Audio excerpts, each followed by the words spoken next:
SSC ফিজিক্সের সপ্তম অধ্যায় অর্থাৎ শব্দ এবং তরঙ্গের একটি ম্যাথ আমরা সলভ করবো আজকে, প্রতিধ্বনি রিলেটেড ম্যাথটা। তো চলো বেশি কথা না বলে আমরা বোর্ডে চলে যাই।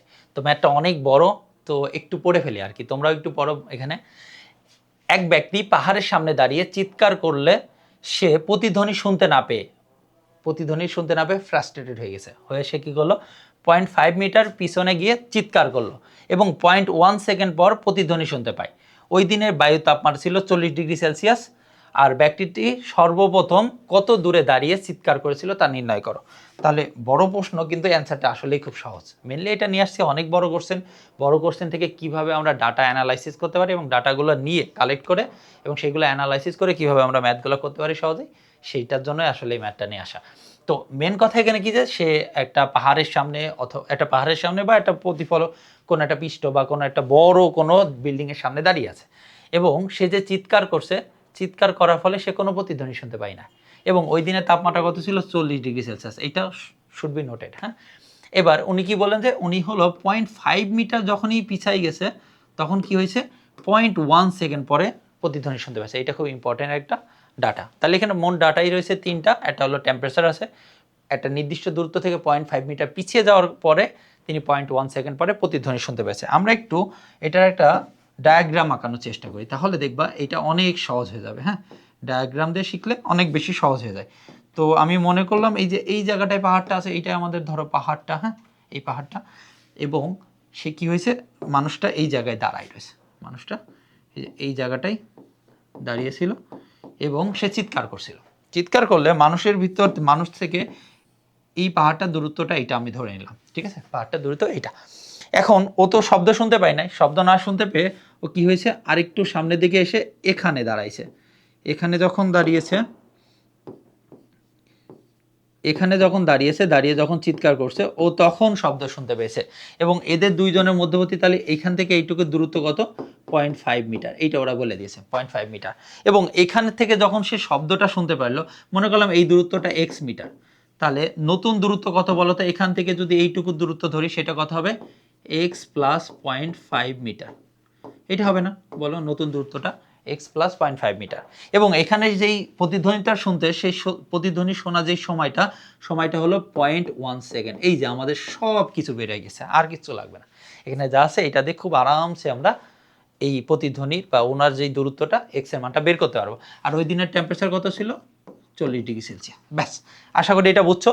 ওর মধ্যবর্তী, ওদের যে আদি দূরত্ব এবং মানে পাহাড়ের মধ্যবর্তী যে দূরত্ব ছিল সেটাকে আমরা ধরলাম x মিটার, এবং 0.5 মিটার সামনে গেছে।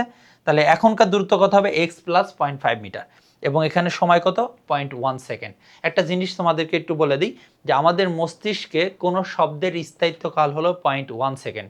অর্থাৎ 0.1 সেকেন্ডের ভিতরে, ধরো আমি ক বললাম, এই ক শব্দটা আমি দুইবার কেন শুনতে পাচ্ছি না, এই যে আমি কথা বলছি, আমার পিছনে মানে এই ক্যামেরার পিছনেই তো দেওয়াল আছে, তো আমার এই কথাটা দেওয়ালে লেগে আবার আমার কাছে ফেরত আসছে, কিন্তু এই শব্দগুলো আমি কেন ইকো বা সেকেন্ড টাইম শুনতে পাচ্ছি না। সেকেন্ড টাইম শুনতে না পারার কারণ হলো ওই শব্দটা 0.1 সেকেন্ডের ভিতরেই আবার আমার কানে এসে হিট করছে। তো যেহেতু 0.1 সেকেন্ড আমার স্থায়িত্বকাল, আমি যে কথাটা বলছি এই কথাটা 0.1 সেকেন্ড ধরে আমার ব্রেনে প্রসেস হচ্ছে, আমার ব্রেনেই চলতেছে। এর ভিতরে যদি আরেকটা কথা এসে আমার কানে এসে হিট করে, ওইটাকে আমি সেকেন্ড টাইম শুনবো না, ওইটাকে একবারই শুনবো। যদি 0.1 সেকেন্ড পর বা 0.1 সেকেন্ডের সময় এসেও যদি আমাকে হিট করে, তাহলে আমি ওই কথাটাকে আবার সেকেন্ড টাইম শুনতে পারবো। তো এই জিনিসটা সাধারণত আমরা শুনতে পাই কি, ফাঁকা মাঠে যখন চিৎকার করি তখন আমরা ওই শব্দটাকে আবার শুনতে পাই, অথবা অনেক সময় দেখা যায় বদ্ধ ঘরে যদি আমরা চিৎকার করি সেই ক্ষেত্রেও আমরা এই কথাটা আবার শুনতে পাই। এখন তুমি বলতে পারো যে বদ্ধ ঘরে কেমনে শুনতে পাই, এখানে আরেকটু মেকানিজম আছে যেখানে বারবার শব্দগুলো ধাক্কা খেতে 0.1 সেকেন্ড পর আসে। এইটা নিয়ে আমরা পরবর্তীতে একটা ভিডিও বানাবো। হ্যাঁ, তো আসলে এইটা আমরা একটু সলভ করি। প্রথমে আমার যে কাজটা করতে হবে সেটা হলো যে এই যে 40 ডিগ্রি সেলসিয়াস, এই 40 ডিগ্রি সেলসিয়াসের শব্দের বেগটা বের করতে হবে। তাহলে শব্দের বেগ বের করার জন্য আমাদের যেই সূত্রটা আছে, খেয়াল করো, 40 ডিগ্রি সেলসিয়াস তো আছে, আমরা শব্দের বেগ বের করার যে নিয়মটা সেটা হলো, আমরা প্রথমে 0 ডিগ্রি সেলসিয়াসে, এই 0 ডিগ্রি সেলসিয়াসে আমরা কি জানি, 0 ডিগ্রি সেলসিয়াসে শব্দের বেগ জানি, সেটাকে আমরা ধরি v0 is equal to 330 metre per second, এটা আমরা জানি। হ্যাঁ, আর এখান থেকে তাহলে টি নট কত হবে, 0 ডিগ্রি যেহেতু, তার মানে 273 কেলভিন, এটাকে কেলভিনে লিখতে হবে। হ্যাঁ, 273 কেলভিন। আচ্ছা, আর 40 ডিগ্রি সেলসিয়াস আমি ওইটাকে ধরলাম v1, তাহলে V1 এর মান কত সেটা আমি বের করতে চাই। আর T1 যেহেতু 40 ডিগ্রি, এইটাকে আমরা যদি 273 এর সাথে যোগ করি তাহলে হবে হলো 313 কেলভিন। এইটা এখান থেকে যদি আমরা V1 এর মান বের করতে চাই, সূত্রটা হলো এমন, V1/V0 is equal two √T1/T0। এইটাই হলো আমাদের সূত্র। ওকে, তো এখান থেকে যদি আমি V1 এর মানটা বের করি, দেখো তো V1 ইজ ইকাল টু হবে V0 ইন্টু এইটা, তাহলে V0 এর মান কত 330, ওকে, ইন্টু √T1 এর মান কত, T1 এর মান আসছে হলো 313 আর T0 এর মান হলো 273। এই এখান থেকে আমি V1 এর মানটা পেয়ে যাব। তো V1 এর মানটা কত হয় চলো আমরা একটু বের করি। 313 ডিভাইডেড বাই,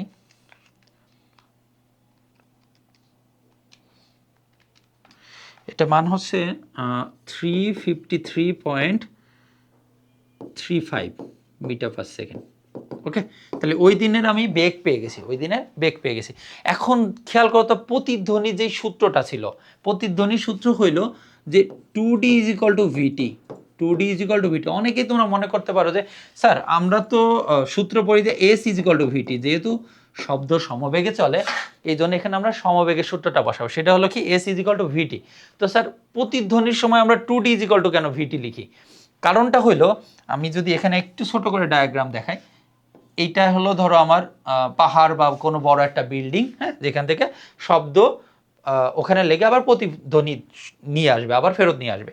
ধরো আমি এখান থেকে একটা শব্দ করলাম, শব্দ করলে এই শব্দটা দেখো তো আমার এখান থেকে উৎস থেকে এইখানে যাবে, আবার এই শব্দটা ওখানে লেগে আবার ফেরত আসবে আমার কাছে।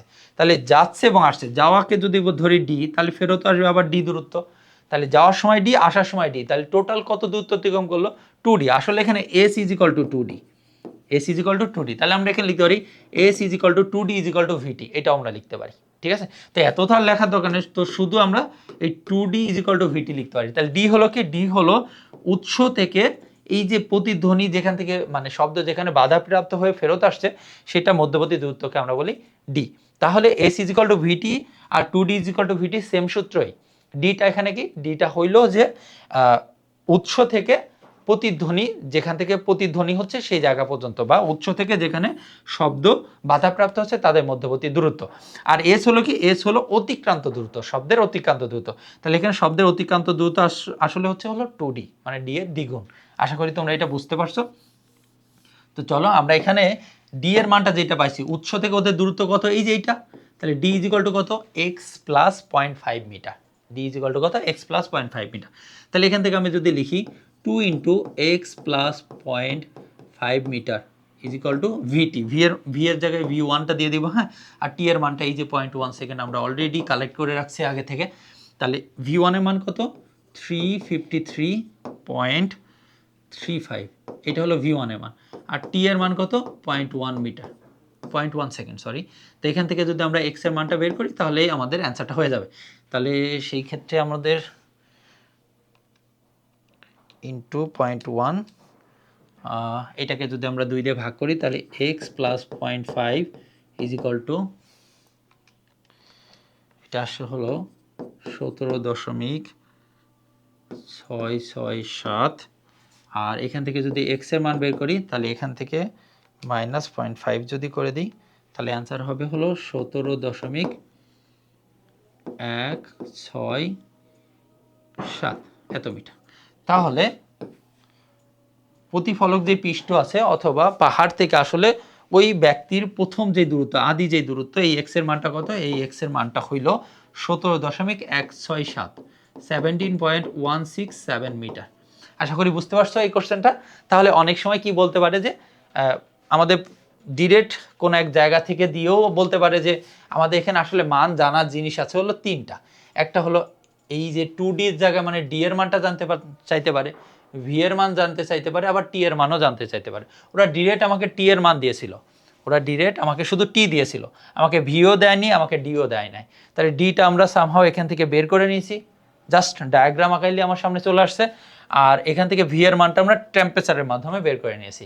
তো আশা করি এই ভিডিওটা অনেক বেশি ভালো লাগছে এবং প্রতিধ্বনি রিলেটেড অনেক বেশি ভিডিও আমাদের এই চ্যানেলে আপলোড করা হবে খুব শীঘ্রই।